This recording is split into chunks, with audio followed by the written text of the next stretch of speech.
Materi bab 5 ini tentang faktor risiko kecelakaan kerja di bidang akuntansi dan keuangan. Ya, jadi beberapa minggu yang lalu kita sudah membahas tentang faktor-faktor risiko kecelakaan kerja di bidang akuntansi dan keuangan. Kita sudah membahas tentang apa itu kecelakaan kerja, jenis-jenisnya, lalu ada manajemen risiko, lalu ada faktor penyebab kecelakaan akibat kerja, potensi bahaya dan risiko, lalu terakhir pencegahan kecelakaan kerja. Nah, hari ini Miss akan memberikan materi tambahan yaitu tentang penyebab utama kecelakaan kerja. Oke, kecelakaan kerja ini memiliki beberapa teori. Nah, dari beberapa teori tentang faktor penyebab kecelakaan yang ada, salah satunya yang sering digunakan adalah teori 3 faktor utama atau 3 main factor theory. Menurut teori ini disebutkan bahwa ada 3 faktor yang menyebabkan terjadinya kecelakaan kerja. Ketiga faktor tersebut dapat diuraikan menjadi faktor manusia, faktor lingkungan, dan terakhir faktor peralatan. Nah, beberapa faktor penyebab kecelakaan kerja. Yang pertama, umur. Jadi, faktor umur ini menjadi penyebab kecelakaan kerja yang disebabkan oleh manusia. Karena umur benar-benar membutuhkan perhatian khusus dalam posisi pekerjaan.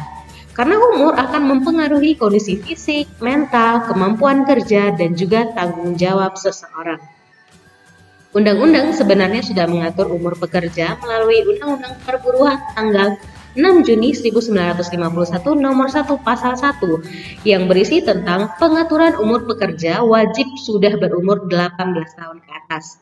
Dalam undang-undang itu juga diatur bagaimana jam kerja normal untuk pekerja. Karyawan dengan usia muda umumnya memiliki fisik yang lebih kuat, dinamis, dan kreatif, tetapi cepat bosan, kurang bertanggung jawab, cenderung absensi, dan turnover-nya rendah. Itu bisa dianggap wajar karena usia muda merupakan proses pencarian jati diri. Pada jenjang usia selanjutnya, ketika kapasitas fisik seperti penglihatan, pendengaran, dan kecepatan reaksi menurun, mereka akan lebih berhati-hati dapat dipercaya dan lebih menyadari akan bahaya daripada tenaga kerja usia muda. Jadi, usia rata-rata yang dapat mengurangi risiko kecelakaan kerja adalah pada usia 22 tahun ke atas. Yang kedua, jenis kelamin. Ada beberapa penelitian yang dilakukan menghasilkan data bahwa kasus kecelakaan kerja sering terjadi pada wanita. Itu diakibatkan karena secara anatomis, fisiologis, dan psikologis tubuh wanita dan pria memiliki perbedaan. Hal inilah yang menyebabkan kecelakaan kerja terjadi lebih besar kepada wanita. Maka dari itu dibutuhkan penyesuaian dalam beban dan kebijakan kerja, seperti misalnya kebijakan kerja saat wanita hamil atau menstruasi. Selanjutnya, masa kerja. Masa kerja bisa kita artikan sebagai lamanya waktu kerja di suatu tempat. Masa kerja sebenarnya memiliki dua sisi, yaitu negatif dan positif.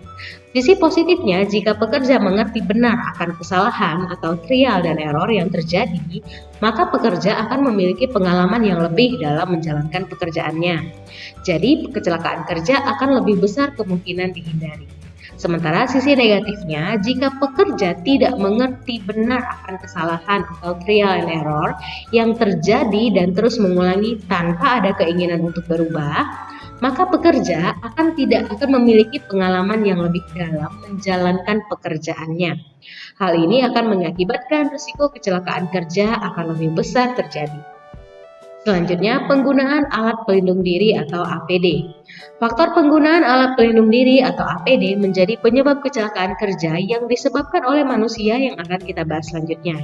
Nah, kurangnya perhatian pekerja tentang penggunaan alat pelindung diri yang dimaksud untuk melindungi pekerja dari kecelakaan kerja menjadi penyebab terbesar kecelakaan kerja terjadi. Walaupun tidak secara sempurna melindungi pekerja, tapi menggunakan alat pelindung diri saat bekerja akan dapat mengurangi tingkat keparahan yang dialami ketika kecelakaan kerja terjadi. Misalnya menggunakan helm. Nah, ketika terjadi kejatuhan barang, resiko yang terjadi dengan kepala itu akan sedikit kurang tingkat keparahannya dibandingkan saat bekerja itu tidak menggunakan helm. Nah, selanjutnya tingkat pendidikan. Kita ketahui bersama bahwa tingkat pendidikan sangat berpengaruh baik dari produktivitas kerja, di mana dalam proses pendidikan, seseorang akan bisa mengembangkan potensinya dari mulai kemampuan, sikap, dan segala bentuk tingkah lakunya.